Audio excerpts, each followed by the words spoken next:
Hello everyone, and welcome to NYU's Institute for Public Knowledge. My name is Jessica Coffey, and I'm the Associate Director here at the Institute. Our Future of Democracy Working Group and the Governance Lab at NYU are sponsoring tonight's book discussion of Politics with the People, Building a Directly Representative Democracy by Michael Neblo, Kevin Esterling, and David Lazer. We are excited tonight to have two of the book's authors here. David Lazer, Distinguished Professor of Political Science and Computer and Information Science at Northeastern University and co-director of new labs for texts, maps, and networks. He is an author of two recent papers on misinformation in science, The Science of Fake News, and Fake News on Twitter during the 2016 US presidential election. He is lead author of the paper In Science, and Science, the periodical, the journal. It's very confusing. In Science, in 2014, that critiqued Google flu trends, which has emerged as an important touchstone in the use of big data to understand human behavior. He is the lead author on the 2009 science paper on computational social science, which has been described as the manifesto for the emerging field. We also have with us tonight Michael Neblo, Associate Professor of Political Science and Philosophy and Public Policy at Ohio State University, where he directs the Institute for Democratic Engagement and Accountability and co-founded the Center for Ethics and Human Values. His first book, Deliberative Democracy, Between Theory and Practice, Cambridge University Press, 2015, cuts across the deadlock between supporters of deliberative democracy and their empirical critics by focusing on the goals of the larger deliberative political system. His recent grant from the Democracy Fund will support continuing research in cooperation with sitting members of Congress to develop best practices for constituent consultation.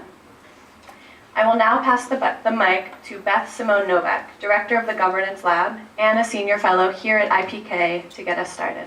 Thank you. Thank you, Jessica, and thank you to IPK for hosting us, and thank you to you for coming. For those of you who don't know, you know already my name. I direct the Governance Lab, which is, like the IPK, another research institute here at NYU. We're an action research institute that works with public partners, including now increasingly with Congress. We can commiserate, to explore how to use new technologies to change how we govern. And together with IPK, we started this lecture series to focus on the future of democracy. This is an intentionally hopeful exercise. This is the fifth in a series of lectures. We obviously started off and had a long recitation of all the things we wanted to bemoan about rates of trust in government and declining rates of trust and the stagnation of our democracy and the decline of our democracy, but all of the things we have been talking about over the last year have been hopeful prescriptions for what to do about it. So we have spent actually very little to no time, except the 10 seconds I just spent now, telling you about all the troubles in the world. We get enough of that outside of here, and instead we come together here to explore how we can do things differently. We started with Audrey Tang, Digital Minister of Taiwan, telling us about digital democracy experiments in Taiwan. We heard from Jeff Mulgan from the UK, telling us about online collective intelligence and its use for improving and strengthening democracy. We had Cesar Hidalgo from MIT, together with political philosopher Jose Marti from Pompeu Fabra University in Barcelona, talking about data democracy. And last time we had a standing room only crowd for Eric Kleinenberg's director of IPK, talking about his new book, Palaces for the People, which actually was not so much about new technology as it was about the very old technology about civic infrastructure and libraries and public spaces, and the role that they can play in helping to strengthen our democracy. Today, though, we turn to a new set of prescriptions and experiments that I think are quite both forward-thinking and far-reaching. And they are exciting for two reasons. One, because as you will hear, they both constitute important research that help to advance our understanding of citizen engagement and democratic participation and public deliberation. But I think almost more importantly, as action research, they describe and prescribe a way to actually do something that's real. And what you're going to hear today is not, with due deference to my two very distinguished academic colleagues, not very academic. And I mean that as a compliment, to say these describe real-world activities with members of Congress to bring about more direct, more deliberative, more participatory democratic practice, or as you'll hear from them, direct representative democracy. So I think we all can agree that nowadays the notion that our representative democratic institutions, the notion that they are supposed to represent us and serve us as citizens, is a very far cry from the truth. They probably do just about anything but express our individual will or give us an opportunity to participate meaningfully in the process. And this is not, what I'm saying is not partisan, it's not controversial. I actually just got off the Acela. I was in Washington a minute ago, meeting with the new head of the Congressional Modernization Committee. I should say a meeting which we had to do in the hallway, circling around the House Longworth office building because they don't even have a sofa that you can sit on in their office. The problems of rot and degeneration and under-resources is really quite phenomenal. But whereas their committee has focused to date on a broad range of proposals, from the sublime to the ridiculous, that I might add include more couches, an in contravening proposal which says do not spend taxpayer dollars on congressional couches, to the sublime, true, I read the transcripts, to the absolutely lofty but unattainable goal of changing the term of members of Congress and putting term limits on those members.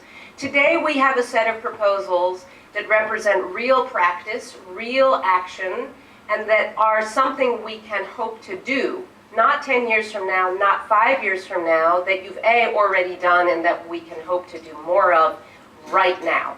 So we're really eager to hear from you about these new ideas for direct representative democracy and what that can mean for strengthening our democracy and restoring some of the trust in Congress. There's nowhere to go but up, gentlemen. So tell us, how do we get there?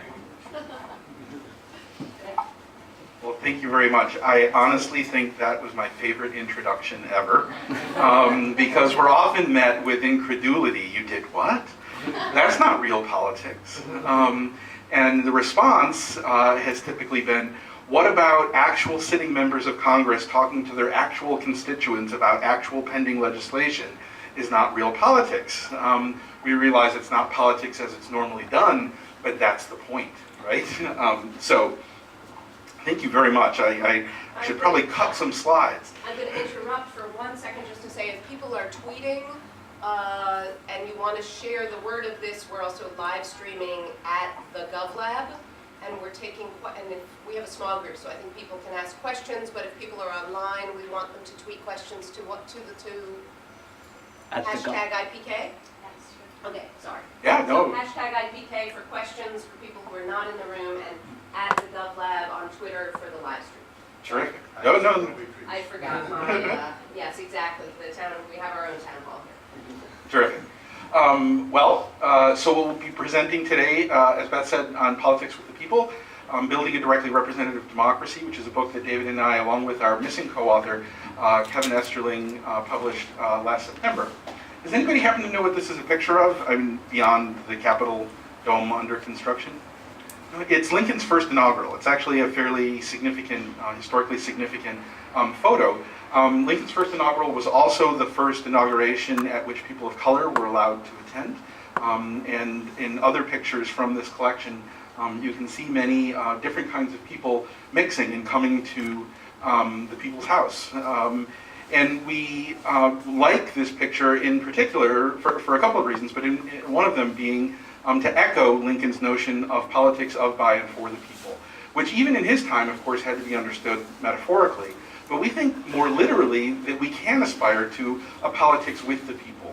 And the construction of the Congress is, we think, a nice metaphor for thinking of our democracy as something that we need to build and maintain, not merely put up once and let run on autopilot. So if you'll let me start with a little bit of family background. On the left here is my grandfather, Stefano Napolillo, and on the right is my daughter, Anna Neblo. Stefano here, well, my grandfathers together had 6 years of schooling.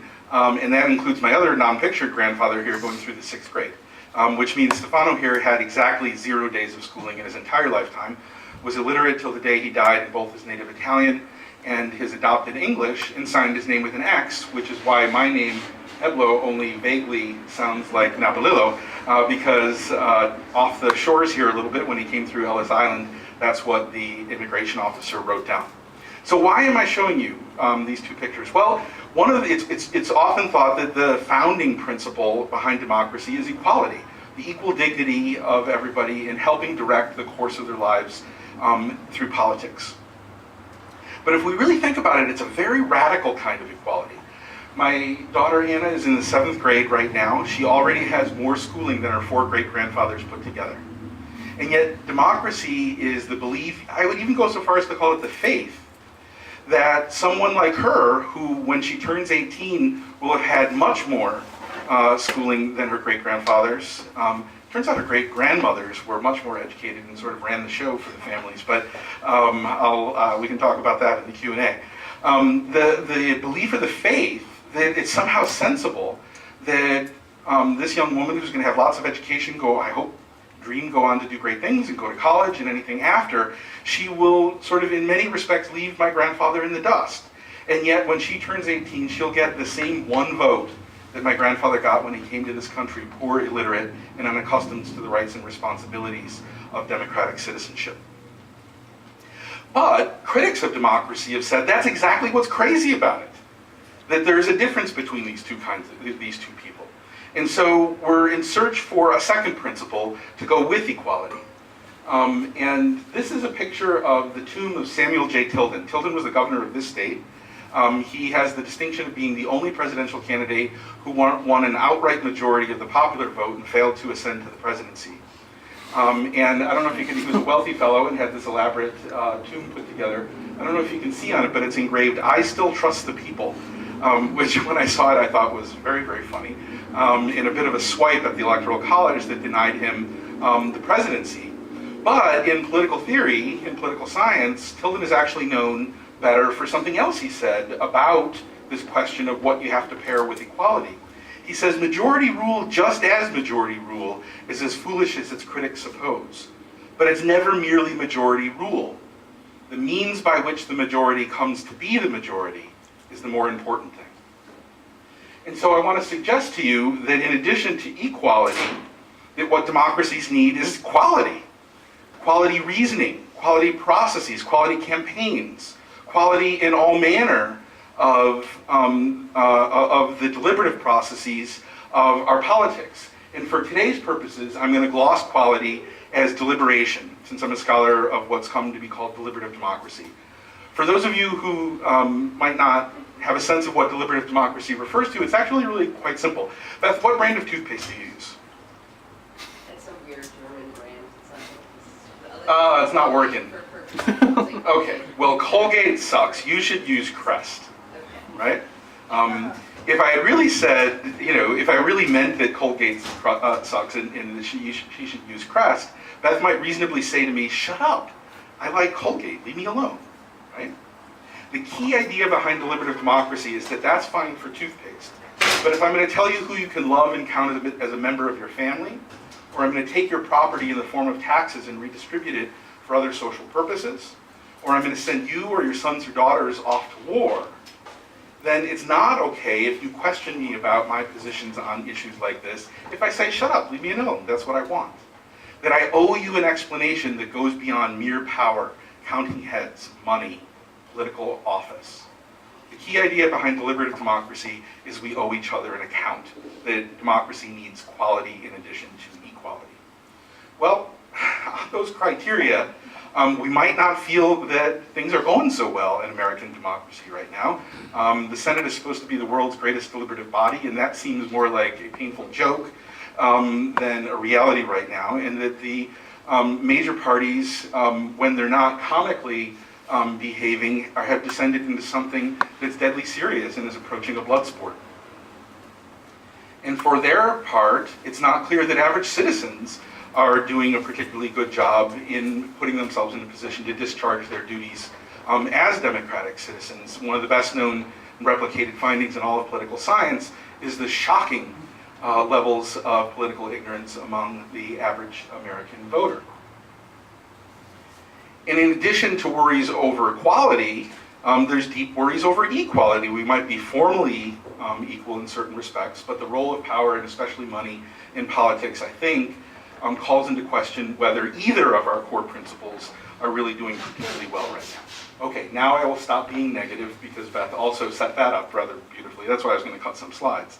And say that this has led to consolidating, this has led to deep concerns about the health of American democracy, and that we might be on a sinking ship of state.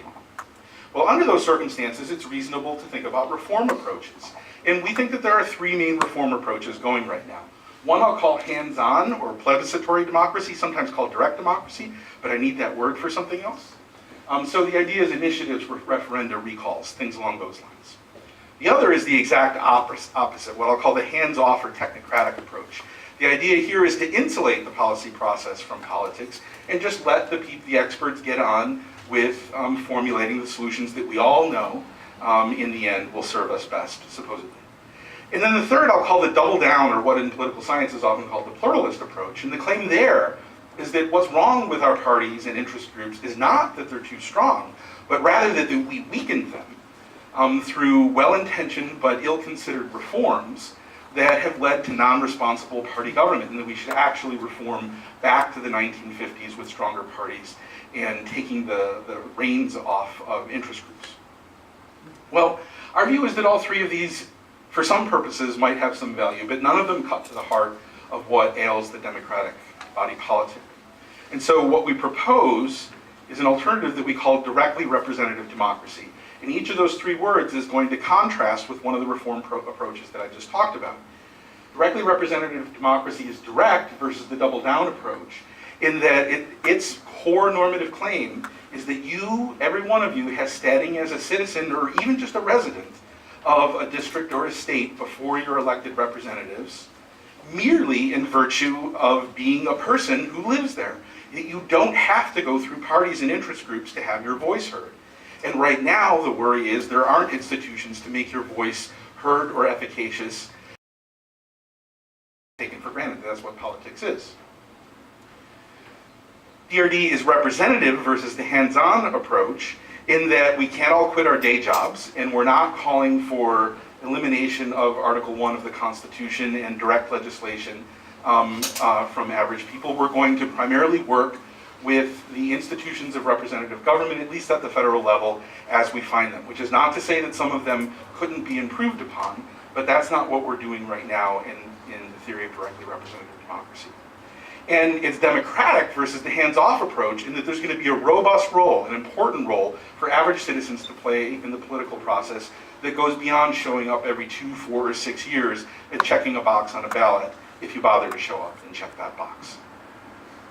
So what do we have in mind? What sort of institutions might move us in this direction? Well, the one that we're going to be talking about today is town halls, online deliberative town halls. But this is a picture from Norman Rockwell's Four Freedoms series, which is a riff off of President Roosevelt's Four Freedoms. This is freedom of speech. And what could be problematic here? You've got this nice-looking fellow here standing, average-looking guy. He's come prepared. He's got information in his pocket. All of the people around him are in rapt attention, paying attention to this. This has to be a civic good, right? Well, I'll address the realism of this in a moment, but even as it's depicted here, because it's not clear that Rockwell was known for his gritty depictions of the civic underbelly of American life, but even if we just look as it's depicted, this is a white guy. Everybody else in the frame is a white guy. And we don't have this broader conversation in the democratic public. So you might be thinking to yourself, town halls, you've got to be kidding me. Now the panel on the right is at an actual town hall that President Obama held.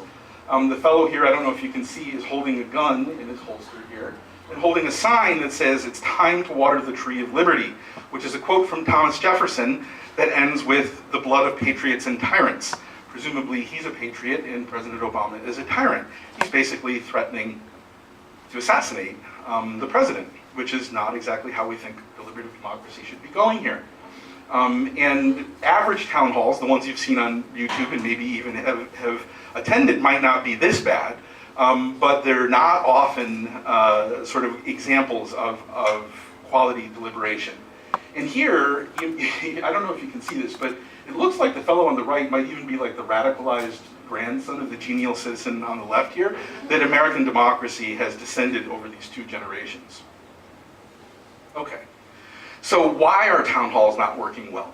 One is, and we'll present evidence on this, we can't stress it enough, the people who go to them are wildly unrepresentative of the state and districts that they're in, which is not to say that the people who go there are bad citizens or shouldn't be praised, or have a right, the people have a right to petition government for the redress of grievances, and they can present that in a way that's a grievance, that is emotionally powerful. We simply want to claim there should also be room for deliberation, and a more representative set of voices. Because they're so wildly unrepresentative, there's almost no persuasion. We've known this for about 50 years in political science research. The only people who show up are the ones who already love their member of Congress and are just looking for marching orders. They don't need to be persuaded. Or they're the most implacable foes who cannot be persuaded. And so members don't try to. And then finally, members of Congress have stopped doing town halls at the rate that they used to. And the ones that they do, we did interviews with about 100 offices.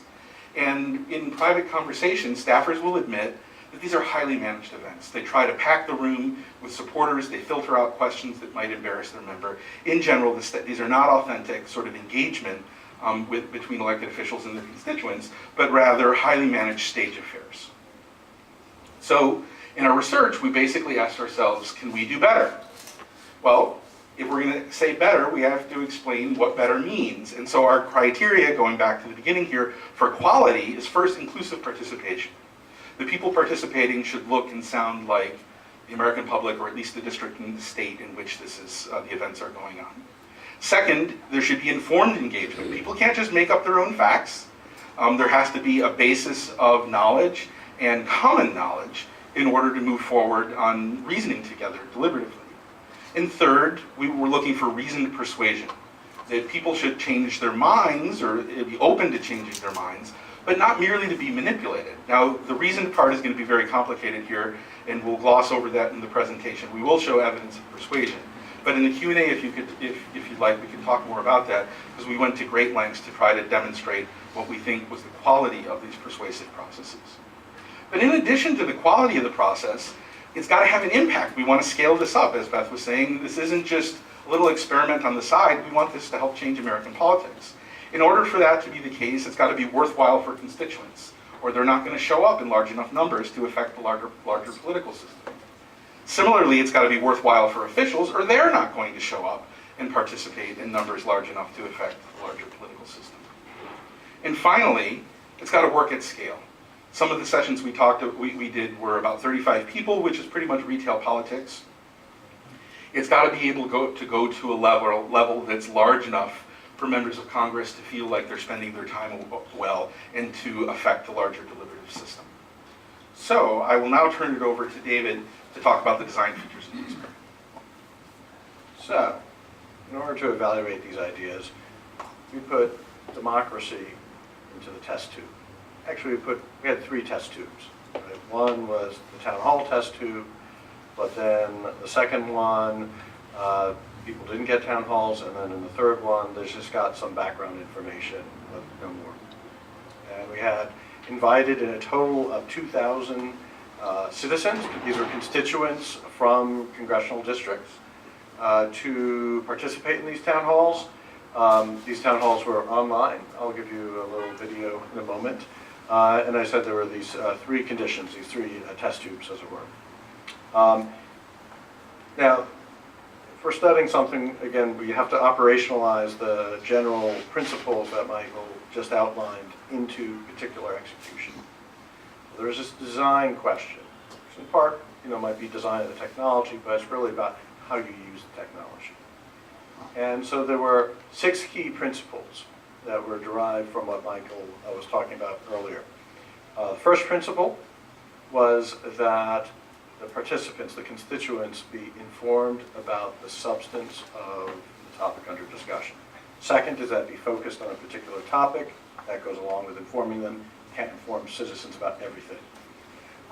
They're authentic. That is, in this case, it was voice mediated, so they could tell that it was actually the member of Congress rather than some staff person. It was also authentic because it involved a neutral moderator. Actually, Michael was a very, it could be very neutral.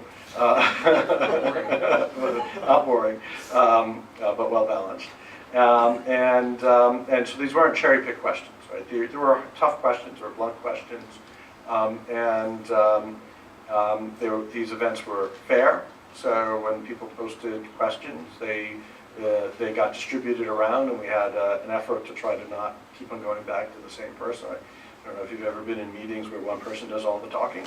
That could not happen in the way we moderated this. And they were diverse. So we actually had representative people, representative citizens. So we worked with a survey company that picked out a sample that was representative of the district. And just so you get a real sense of what the town hall looked like, I'm going to show you this has a little clip, so it's around a minute or so. It begins with a brief introduction of the member, who is allowed to then say something about the issue. The issue in this case that was under discussion was the issue of immigration. And the member of Congress was a moderate Republican from California, George Radanovich, not in office anymore, actually. This took place in the summer of 2006.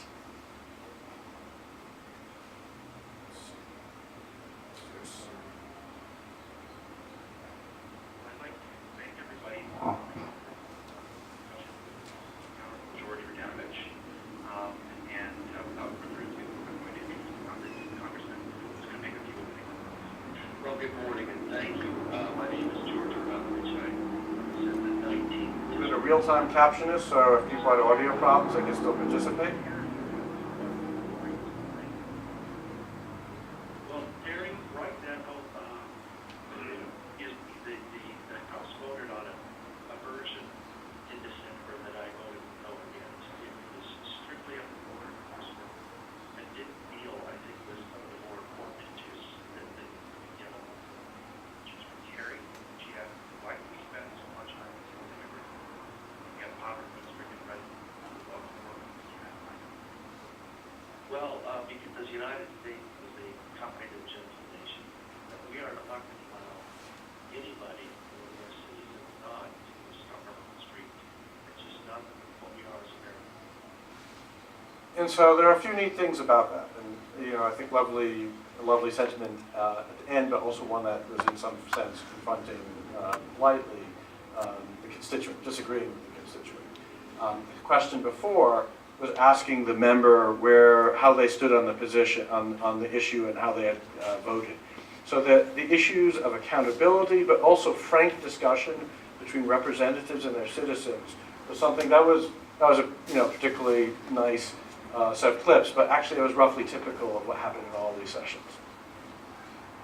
We had a dozen U.S. representatives participate, and the average size of the town halls was 25 or so. There's a distribution in size.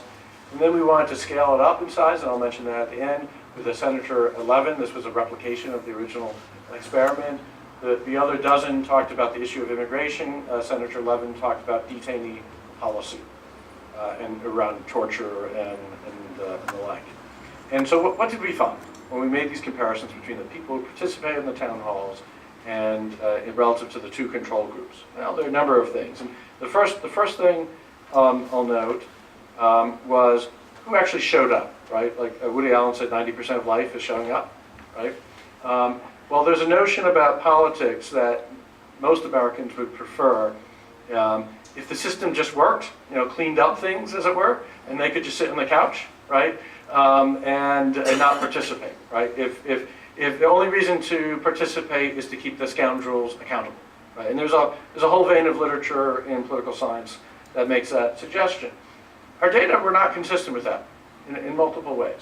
First of all, there was a very high yes rate. So when we asked people if they would like to participate in the town halls, 70% said yes in principle. Now, of those 70%, then 30% actually did, because once you say 7 p.m. Wednesday, a lot of people are, I'm busy then, we're going out, we're having dinner. Yes? Did you compensate participants? So this was part of a survey panel.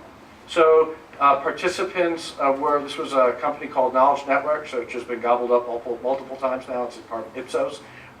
And so when you're part of a survey panel, you get, in this case at least, you get a certain degree of compensation. Part of that was to maintain a representative sample.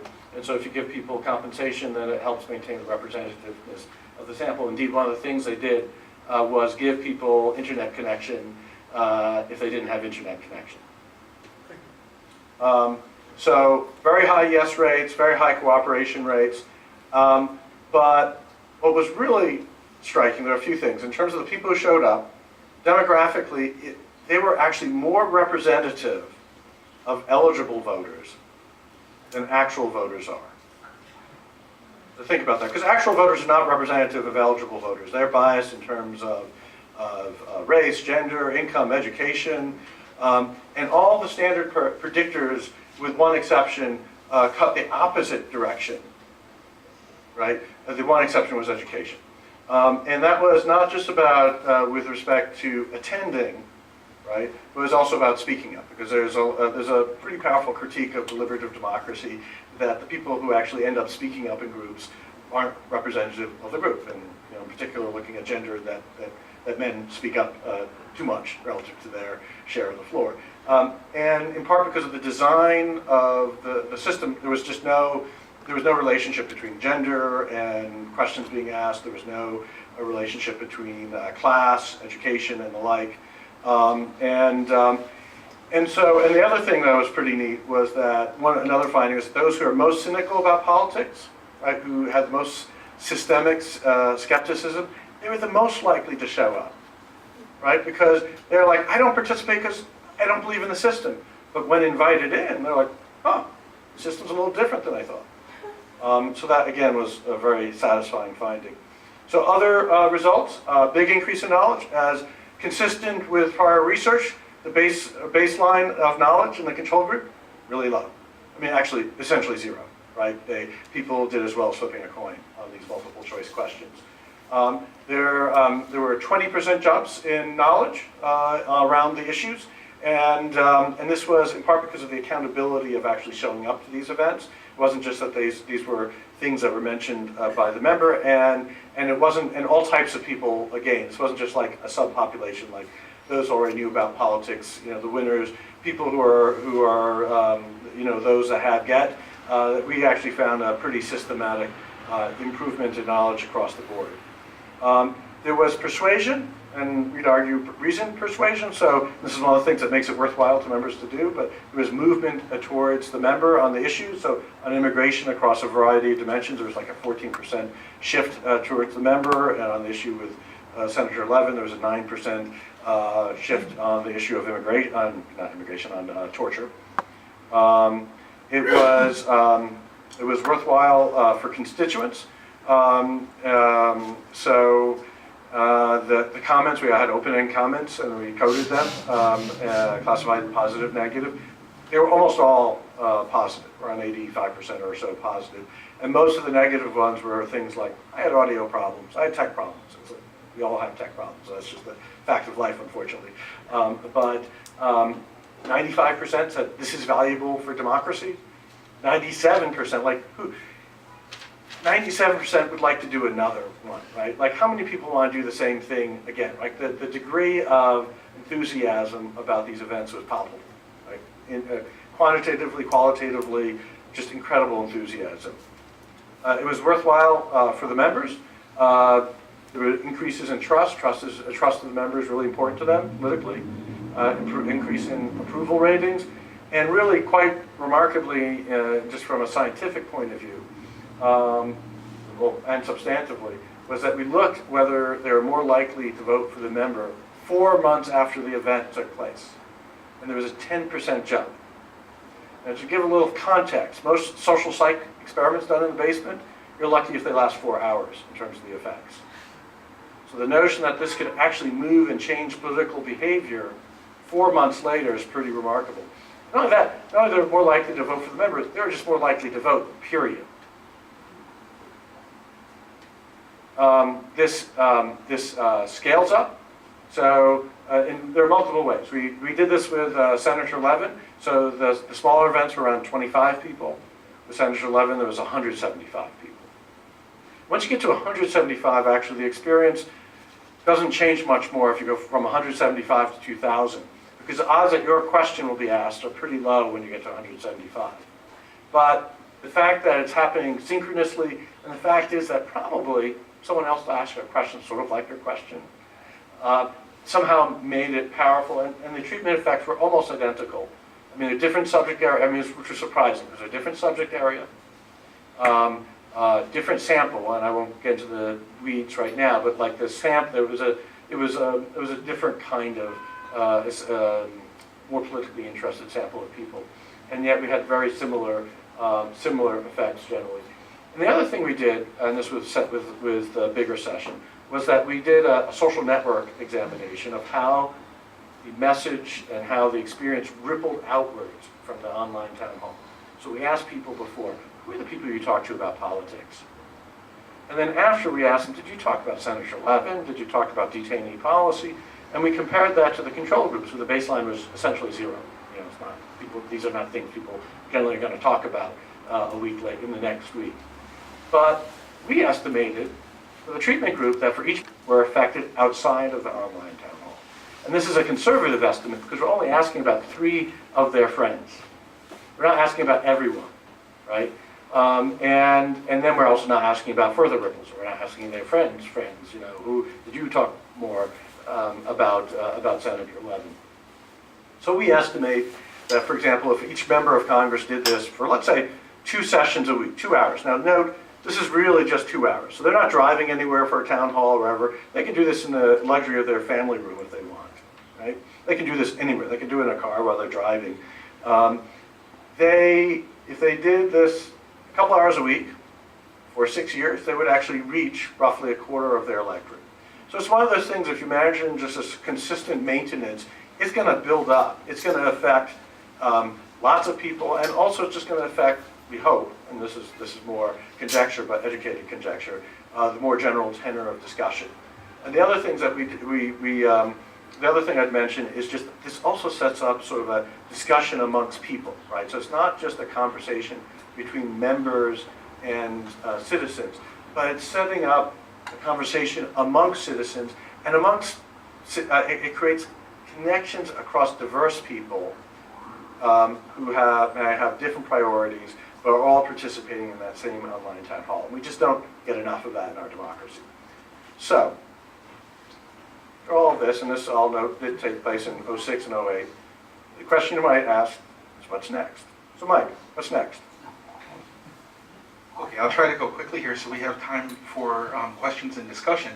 But we have already done some work since 2008 on various aspects of these sorts of institutional reforms. I'm not going to go into those. However, I do want to talk a little bit about the next major push. It turns out Senator Kilmer, that Beth was mentioning, is one of the offices we're going to be meeting with, Representative Kilmer, Congressman Kilmer, is one of the offices we'll be meeting with, and we're trying to recruit a new sample. And the primary scientific question that we're asking in this context is there mutual influence? David documented a lot of influence going from the elected officials to the constituents, but we might actually worry a little bit about this if the influence were only one directional. And we really we just didn't gather a lot of systematic evidence in the first go about influence flowing the other way. But through my institute at Ohio State, I bought out some time of other faculty and some graduate students, and we're embedding in some offices and going to be presenting the results that, like what David showed, to the offices with meetings between the communications and legislative wings of the offices, and are going to try to understand how they will make use of such information, whether and how they make use. Now, if you're skeptical that they are interested in it, the one thing that I'll mention is, in the way that we pitch this to the members, is the idea of what's in political science called latent public opinion. And the idea behind latent public opinion is what public opinion is going to look like after elected officials have acted. Not ex ante, but ex post. After you've had a chance to walk around in the policy for a little while in those shoes, right? And you mention that to members of Congress, and their eyes go wide. They lean forward. They're very interested in knowing what's going to happen at election time, not necessarily whether they're popular or unpopular at the moment that they cast the vote. Okay, I'm going to pivot really quickly and explain why we think there's reason to be hopeful that members will be responsive to this information, although it starts with some bad stuff first. So to begin with, here's just a picture of different occupations, and here's a stack bar chart of voters by occupation. And there's executives, professionals, white-collar workers, blue-collar workers, etc. Here is a corresponding bar chart of the organizations that lobby for those groups. And you'll see that about 20% of the US population has about 91% of the lobbying capacity. So members of Congress are hearing from the powerful and well-off in society. Not exactly a shocker, but perhaps, sort of discouragingly, it's hard to hear whispers. The 80%, the responsiveness to average voters, people at the 50th percentile, though the percent favoring change and the probability that the change happening is almost flat. The opinions of the people in the middle are more or less ignored. It's hard to hear whispers. It's not hard to hear megaphones. Responsiveness to voters in the top 10% follows something close to a 45-degree line, meaning that they do what they're told. That the top 10% in the public really gets what they want out of policy. Again, not a huge surprise, but worth documenting. We think that it's largely related to this communication story, that that's really who they hear from.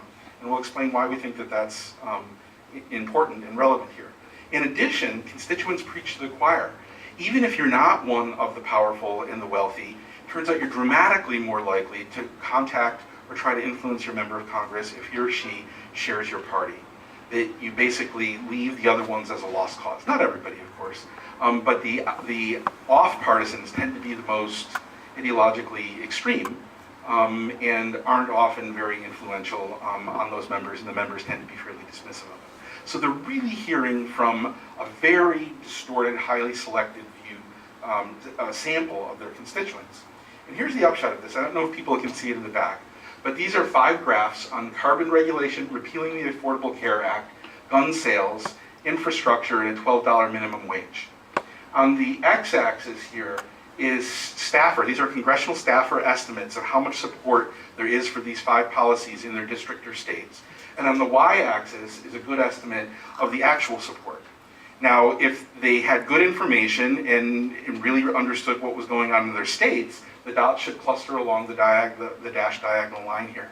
As you can see, they're almost flat.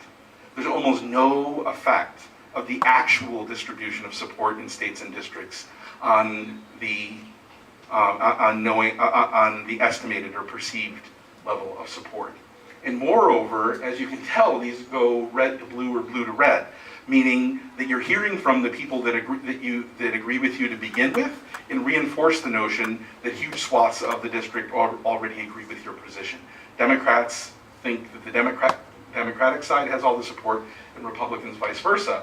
And they end up in a position, we think, of the well-intentioned but really clueless husband who gives his wife a toaster for their anniversary. And aren't very responsive in policy. Okay. But we asked the question, what if they really did know and have an accurate sense? And it turns out, you might think, oh, there's polls all the time.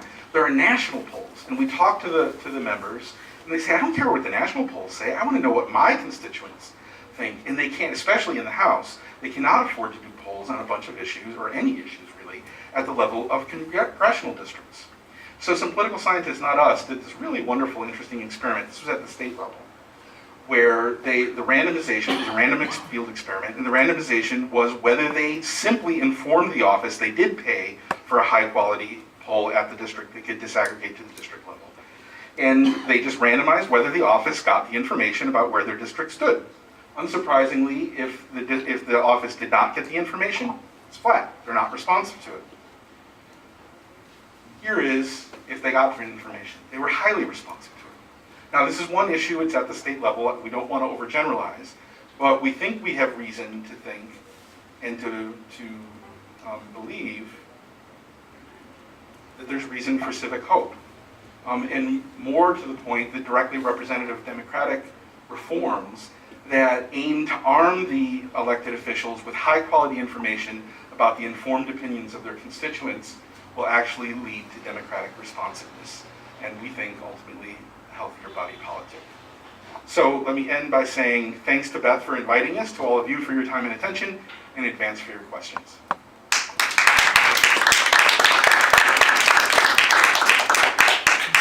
why don't we have you both up here, and I will, if it's okay, exercise moderator's prerogative and ask a first question or two, and just gonna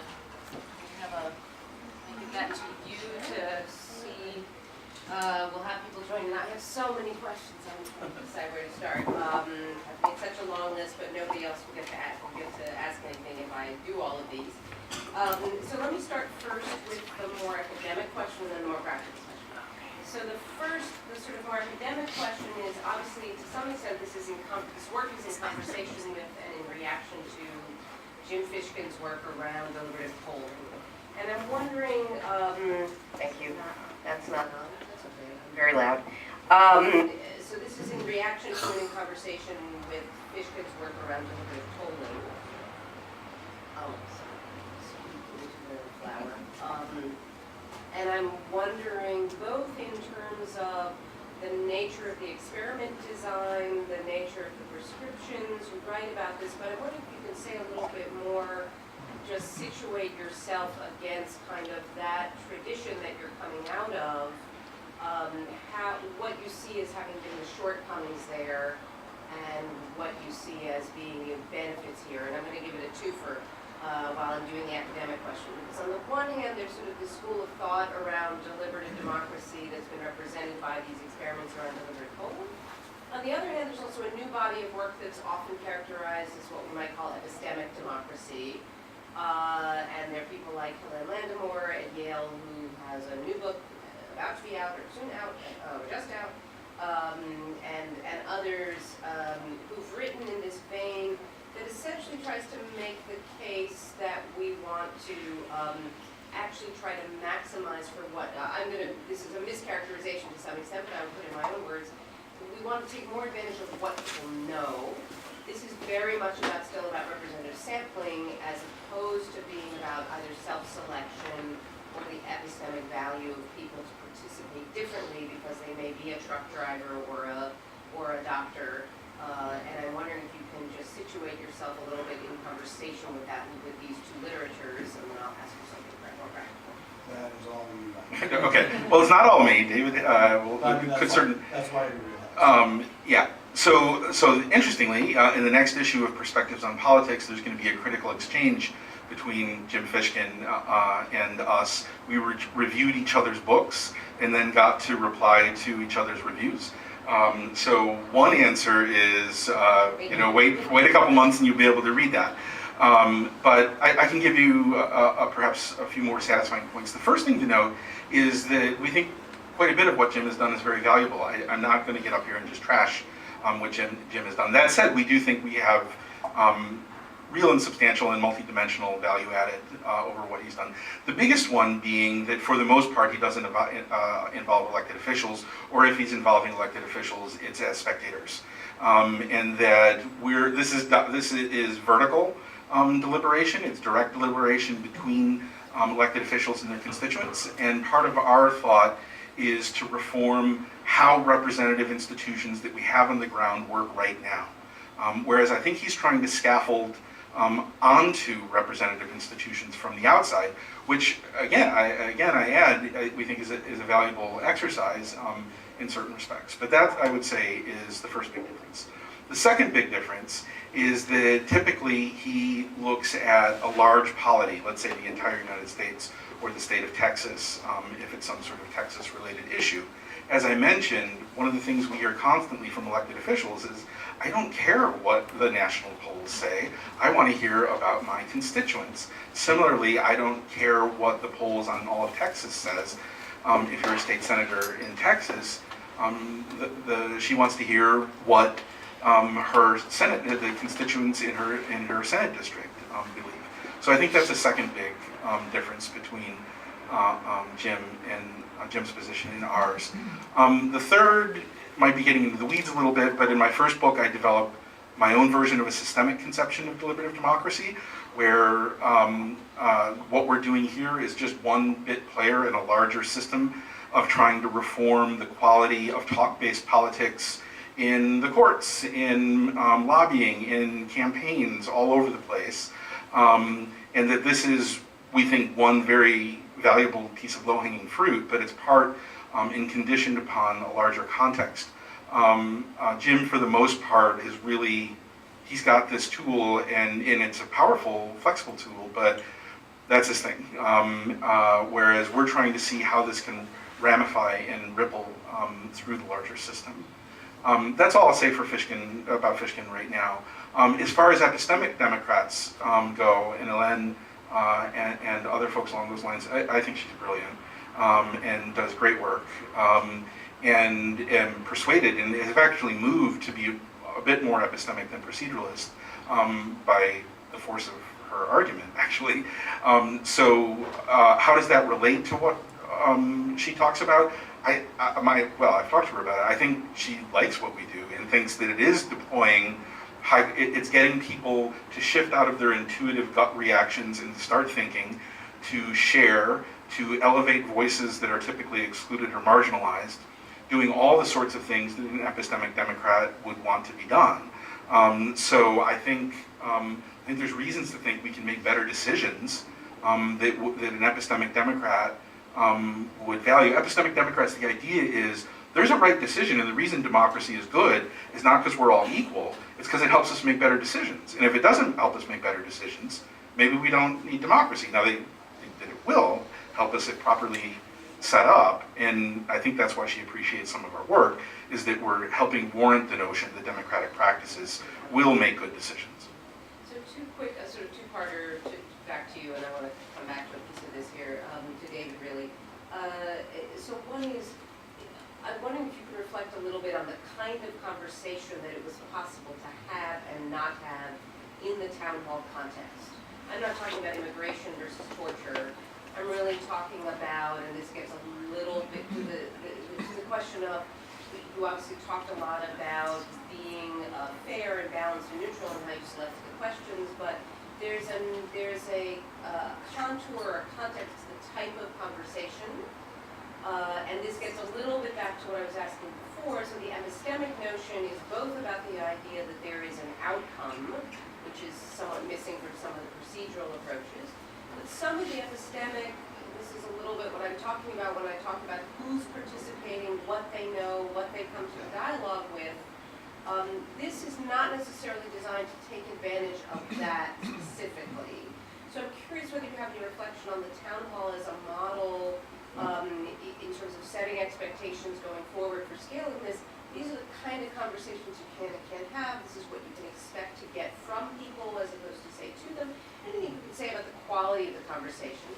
And the second part of that, related part of that question is, David is obviously both political scientist and computer scientist.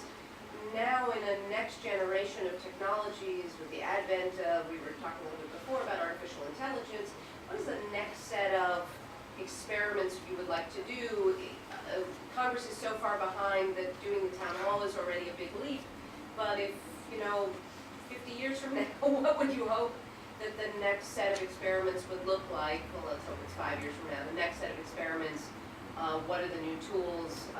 What is the thing that would excite you in terms of the bringing in some more cutting edge technologies? Sure.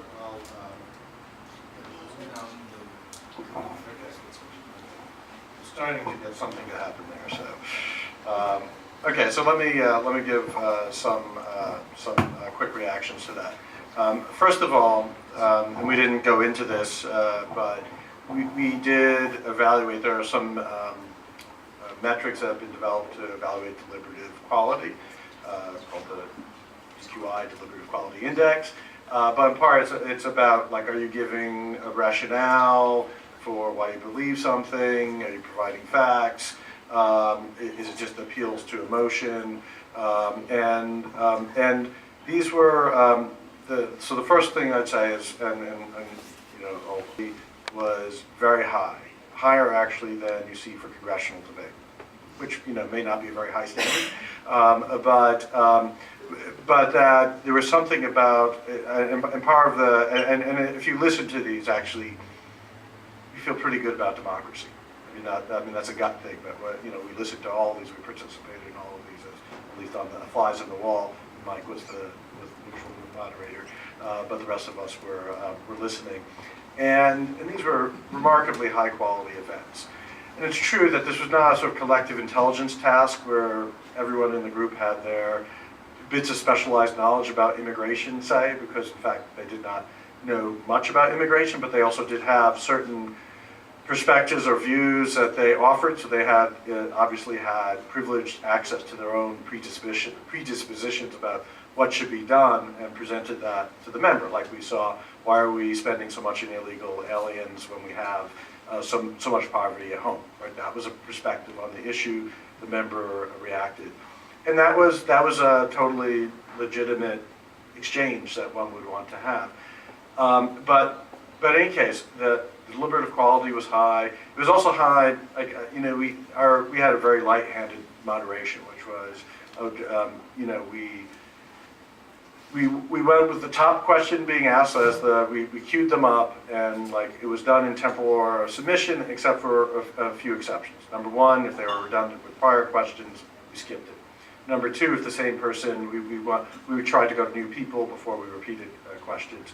Number three, we had a rule where we were filtering out any offensive content of various kinds that you might imagine. Sometimes that happens online.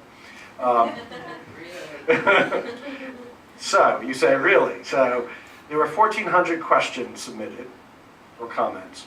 How many of them do you think were screened out because of noxious content? What percent? Okay, how many people would say a quarter or more? Okay, how about 5% or more? 1% or more? Okay, so the number we had was 0. We didn't filter out a single question. So there was something about the setting, and I think there was a normative environment that was created when you say, when you have your neutral moderator, a member of Congress who starts out with a sober remark, and you frame it in a certain way, that created a normative environment that elicited good behavior. But also, I think it reflects on the random sample of people. I think when you have a regular town hall, you do not get a random sample of people. You get people, as Mike was saying, on the extremes, and that who are there either to yell or to support. And I think actually, ironically, the average citizen is more reasonable than that. So I think part of it was a normative environment, and part of it had to do with creating a more representative sample of people who were interacting. That said, we didn't fully test the counterfactual. We have been somewhat ethically problematic to structure these in a way where we thought that it would be a failed deliberation. Let's see if we can make this blow up in the member's face. Was not really an experimental option. So so there's an interesting question, and in some ways there's some of these things we're relaxing in some of the experiments that we are currently doing, because we are actually taking it to what's next, which I'll ask Mike maybe if you can take a minute or two on that. But so there are elements of that we're relaxing, because that was actually a pretty expensive model to get a really good statistical representative sample, and also we had a particular format. And so we'll get a little bit more light on some of these issues going forward, because we're having a little less control, and there's that danger sometimes when you control things a little less that they may get out of hand. So we'll see. So I don't know, Mike, if you want to just talk about what we're doing experimentally now. I haven't fully wrapped my mind around the 50 years from now question, or even 5 years. But we are doing stuff right now which is different from what we did before. I will say also on the other things in technology, there's the interesting question of how we imagine a full range of technologies enabling and empowering conversations among citizens and between citizens and their representatives. I have to say, relative to some of the imagined futures from 20 years ago, our status quo isn't entirely satisfactory. I think we have a vision here about how to be better, but and there is, I think part of the question is whether we can design some of the things that we did in these little town halls as broader features to elicit a broader range of participation, but also have robust deliberation where the rotten apple doesn't spoil the bunch. And so there's an interesting question of how we deploy these technologies in a way that the ends of the distribution don't spoil it for everyone else. We'll invite others who want to chime in. Can I ask one question before I start passing the mic? It's in terms of accessibility, so both along language lines, so translation, vision impaired, hearing impaired, but also for lower income citizens who may not have the internet hookup, which you talked about as one of the perks of participating, but will there be ways for public spaces to have accessibility? So libraries, schools, community centers, and otherwise, will there be the ability to log in? Sure, great question. So we're pushing as far as we can on that within cost constraints. So we were able to push back up on that a lot in the original round just because we overcame digital divide. They had stratified samples, so they made sure that they had people from underrepresented groups and the less affluent. Going forward, the digital divide is a little bit less of an issue now, not to say not an issue, but a little less of an issue. One member has talked about doing a Spanish language event. Trying to get all languages in is tricky. We've used real-time captionists in the past, court reporters basically, if you're hearing impaired, to try to create accessibility for the hearing impaired. And there's voice for the sight impaired. So I guess the short answer is we are attentive to that. And the other thing that we'd sort of point out is relative to standard town halls. This is a huge jump in accessibility because precisely the people who have trouble accessing, a less affluent single mother can't afford to hire a babysitter for 4 hours to travel back and forth, spend the whole, for ours, they just have to put in a video for their kids. So that's something that we feel strongly about and try to attend as much as we can, though to be perfectly honest, we're not perfect on this. We've just pushed as far as we can. Good evening. I have two quick questions, one global, quote unquote, and the other local. I'll start with the local question.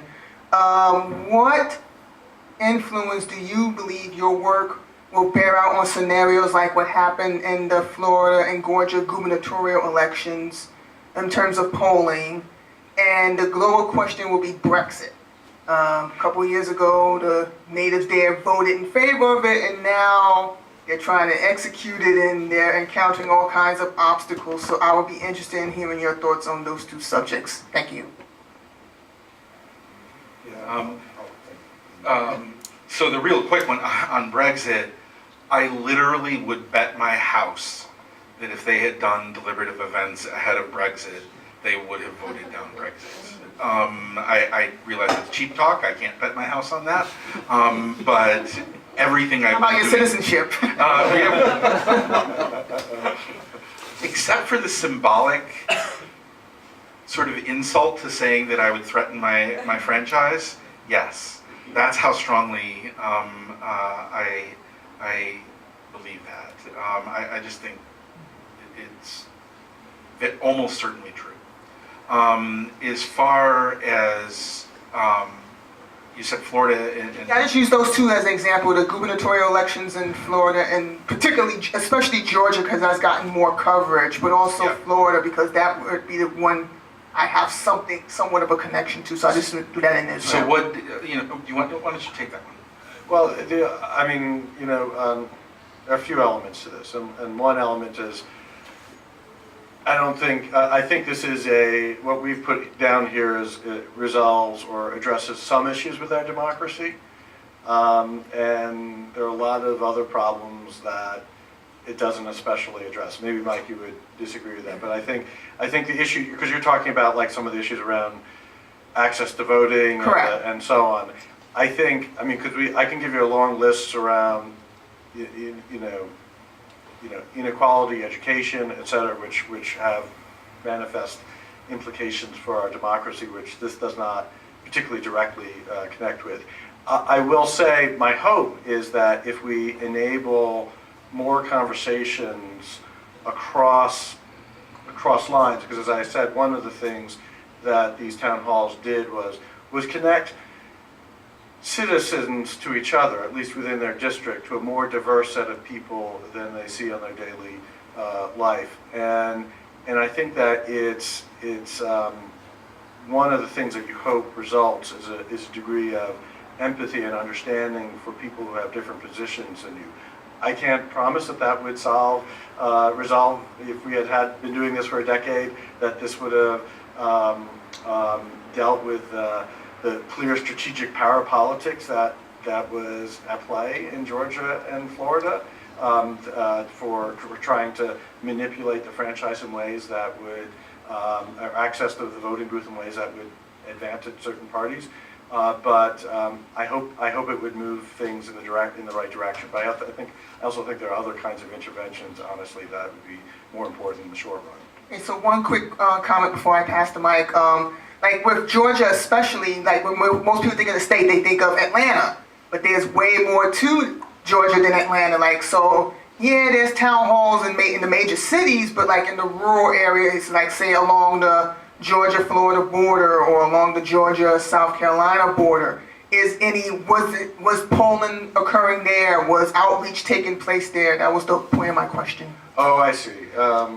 I don't know. Well, I mean, that's something that we have a huge advantage on. Yeah. The large geographically dispersed districts is even more difficult and expensive and selected as to who shows up. We're dramatically, in dense urban environments, you just hop on the subway to go to a face-to-face town hall. In the state of North Dakota or in rural Georgia, you might have to go 100 miles to go to a town hall. Here, all you got to do is open your laptop, and if you don't have a laptop, then a smartphone. If you don't have a smartphone, as of right now, we don't have a good solution other than going to a public library, which we're trying to arrange for. So we are trying to go the extra mile and make sure that this is inclusive.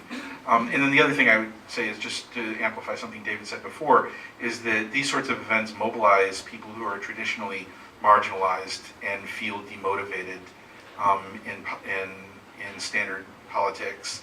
And you wouldn't have needed too many more of those people to tip the balances in Florida and Georgia. The other thing I'll just note is some of the members who've indicated the greatest interest, because we've talked to a number of members of Congress about this, are the ones with districts that are far away and that are geographically large, for the very reasons that they don't have effective ways of connecting to their members. So like it's a lot, Atlanta, to some extent like New York, it's going to be a lot easier to access and connect with constituents through various face-to-face means.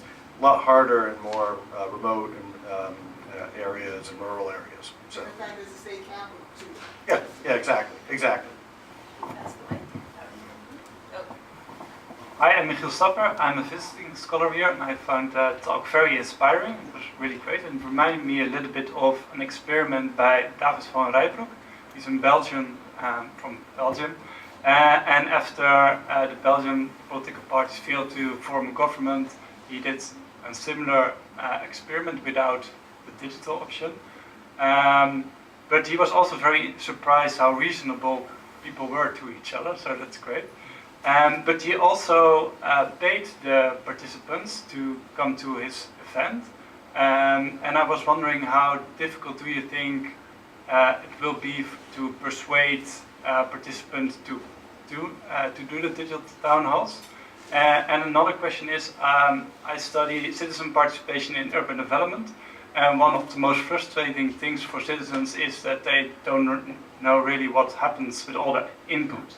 So is there also some kind of summary at the end of the town hall from, okay, this is what the main discussion points were, and this is what the congressman or woman is going to do about it? Let me give half an answer, and Mike could give the other half. I think half the answer is grounded in some of the results that we had in terms of the people who participated. They were part of a survey panel, as we discussed, which meant that there was a certain background degree of compensation, but they also really enjoyed these events. And so part of the compensation for them was that they found these intrinsically valuable. They felt like they had been listened to, clearly, and I think that's not a substitute for actually being listened to. So that's an empirical question that in part we're doing a follow-on research. But I think part of the evidence that we can present is that 97% said they'd like to do this again. That their qualitative comments were tremendously positive, that they found that this was a worthwhile thing to do, and it was relatively less burdensome than traditional ways of, let's say, going to town halls and so on. So that's part one of the answer. Mike will give you part two.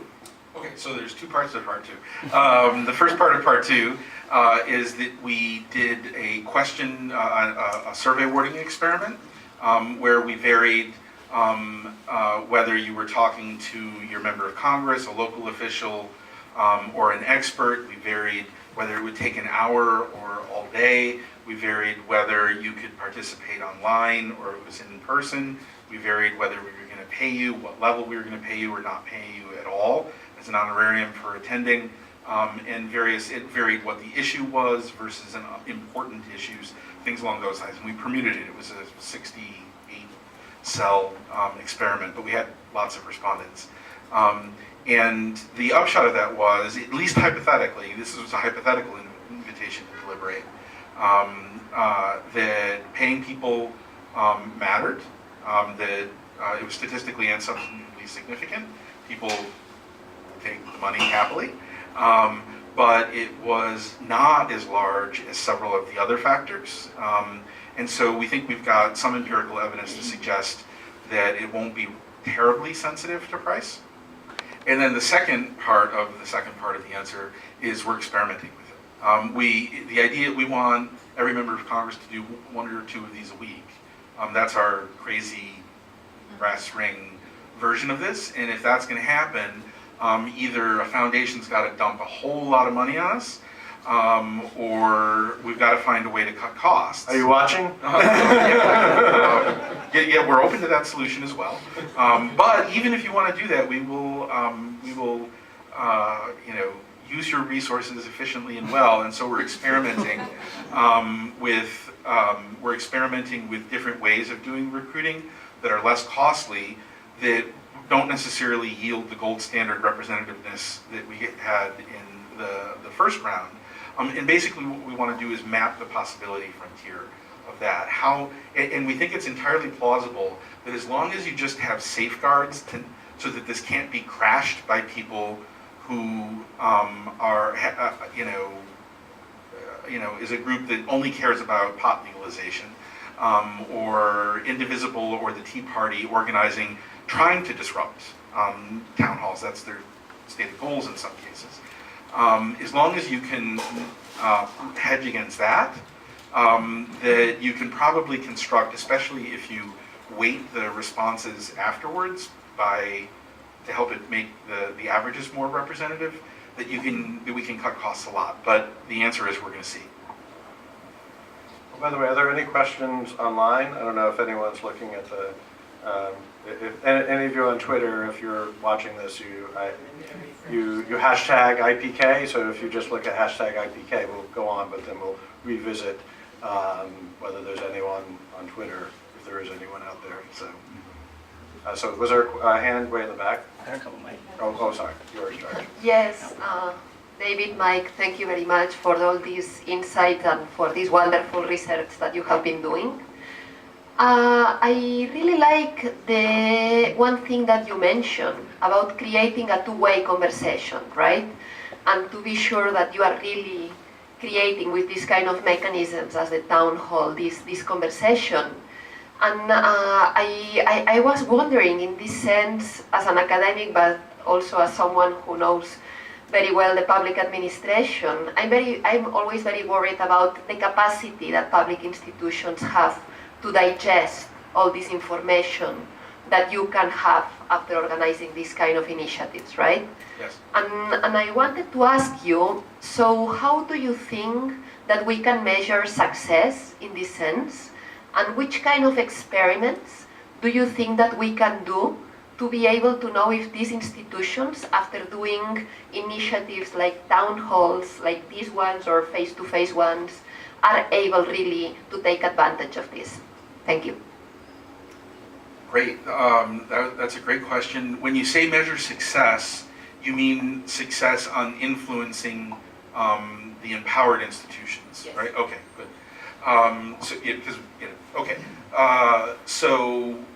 It's going to, I think, necessarily be a more qualitative effort, just simply because we're not going to have 2,000 political offices to sample from here, so we won't have anywhere near the same statistical power.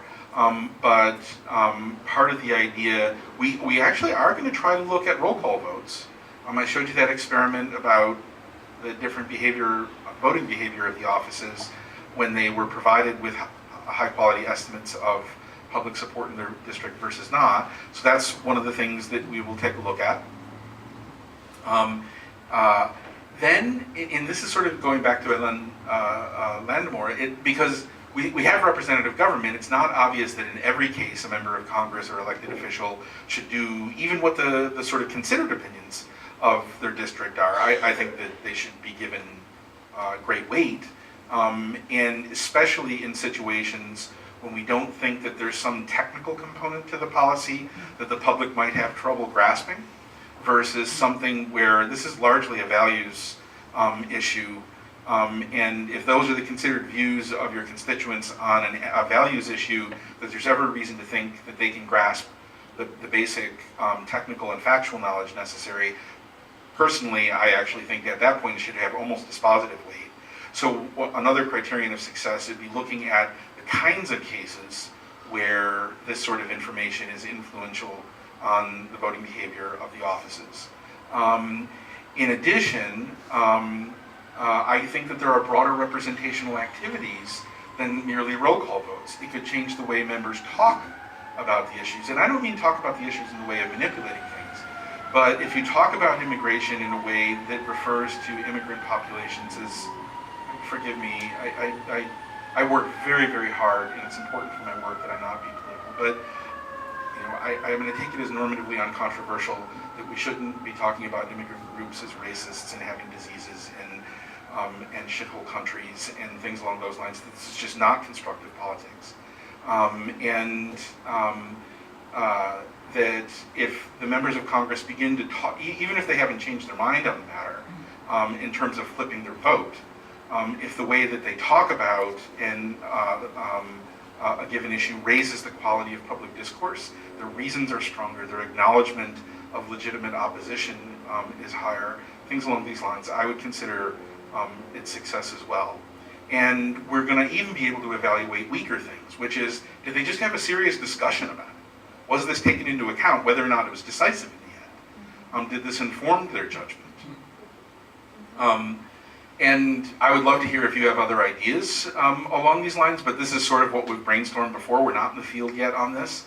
And we would love to think about, how they message out to their constituents, how they interact in co-sponsorship, what follow-up legislation would look like.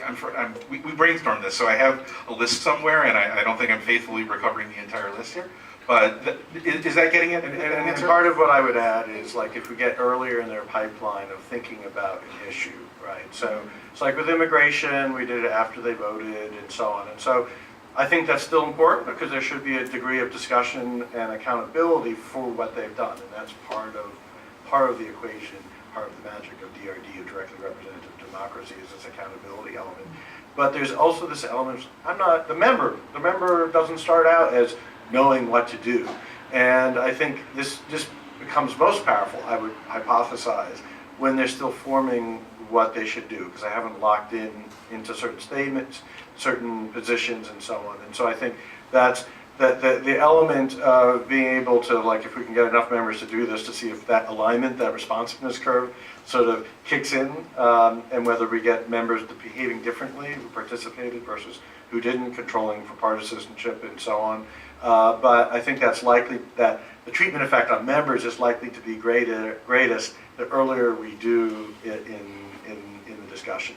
Yeah, and David might not even realize this because it was in a more recent round of things that he wasn't able to participate in, but we're explicitly talking with members about issues that they're not being whipped on yet, where the party whips are calling them and telling them how to vote. And we're explicitly trying to target issues that haven't crystallized in partisan terms yet, where there's no pressure coming from the parties yet, and where they really want to know what their constituents' informed views on the matter is. So we're trying to target that. And we have another side initiative where we've recruited one member already. We're looking for a pair where they would be the chair and ranking member of a subcommittee who would agree to do a national series of deliberative events tailored, where we tailored it to actual legislation, elements of legislation that they're working on, and then do it at such a scale that we'd have the statistical power to report to every congressional office what informed public opinion on that bill or elements of a bill would look like. And that would give us large enough leverage numbers to be able to statistically evaluate whether there was influence on the outcome. Let's see if there are any final questions, because one of the things we like to do is to save time for informal discussion over wine and cheese for people to. We believe in that. As a fellow believer in wine and cheese, hi, my name is Manuel. I've got a... But? I said they have a fellow deliberative Democrat. An amateur one. So, hi, I'm here I've got a dual interest in your work, both because I'm a faculty member in an information systems group, as well as Beth was hinting, as I'm involved in organizing citizen deliberation events in my native country. And I'm very curious at this intersection of deliberation and the online realm. So I remember work from back in the 90s, I guess, in the group support decision systems, and this kind of literature on the impact of doing stuff online versus offline. So we have heard about the advantages in terms of representation, for example, and the lower cost of doing stuff online versus face-to-face. And I don't really know the literature well, so and because your work sits right in the middle, I am wondering if you've got any insights to share about what might get lost by having online deliberation happening in these settings versus face-to-face. Because I know firsthand about the costs of doing it face-to-face, right? The bill mounts very quickly, and I'd be curious if you could give us a hint on what might get lost on the way of doing it no longer face-to-face. Thanks. I'll say a few things, and then so I think, there are a few elements. Like, one is, I think there's a degree of focus on attention when it's face-to-face that that when you're online you have like 20 tabs open, and they're calling to you, and so there's an element of being there in the moment. And this is more general than online town halls, but it's definitely relevant. It's life, right? We all feel our phones there, like calling to us right now, like who might have emailed us, what might have I missed on Facebook, and so on, that horrible pressure. And at least when you're in the room, there's a degree of suspension of, I can't look at my phone too many times while these guys are talking. And so that's one element. I think the other thing, and I don't think this is intrinsic, but there's an element of accountability in the interaction that's different when it's face-to-face than when it's online. And this is a good, bad thing, right? Like in our thing, for example, now this was by design, and it could have been designed differently, but there was no chance for follow-up. If I asked a question of a member and they answered something, there's no, wait a second, but you didn't address X, right? There's not even facial expressions, right? feeling? You know that it's sort of it's a bit of a New York expression. I mean, I grew up in the New York area, so I can say that. It's sort of like that skeptical look, like that you don't get that, right? And I think now some of that maybe we get the right emoticons. Get the skeptical emoticon clicked on. You could give people the right to follow up. And so there might be ways, I mean, there's a lot of elasticity to virtual settings. We would not want in-person town halls to disappear. This is not meant to be a substitute. And indeed, I think that one of the things, I mean, we were criticized on the Tea Party side when our first papers came out, and because the idea, it was interpreted, even though these happened well before the initial Tea Party events, that we were providing a way for members to evade accountability, face-to-face accountability of protesters showing up in town halls, and I suspect there may be some similar reaction on the side of Indivisible now. And I think that there is, and it's a different thing, but there's an important point around petitioning and being angry at your member. I think there's a role for that, within certain limits. But I think there also needs to be spaces for sincere deliberation and back and forth, and so which isn't intrinsic to online or in person, but there are certain ways that you can design the online town halls that they have lessons for in person, but they're also more controllable. Like if someone's screaming into their computer or writing obscenities on their computer, we can just say, nope, you don't get to post that, right? Whereas if it's in person, there's a limit to our physical control of the situation. And so those are at least my thoughts. I'll be brief. For me, the antonym of reason is not emotion, but power. I have a capacious understanding of emotions, and I think that the main thing you lose, meaning that emotions can serve rationality in power, as a matter of fact, are essential in various respects. I've got some papers that are under review right now about this, and I think the biggest thing you lose online is the range of ability to express and receive emotional cues that direct our attention, that convey sincerity, that convey conviction, and in various other ways powerfully condition and supplement the exercise of reason and deliberative dynamics. And I think that gets thinned and leveled out quite a bit in an online environment, even if, as you've probably experienced, sometimes that's a good thing, right? When you don't have people shouting expletives.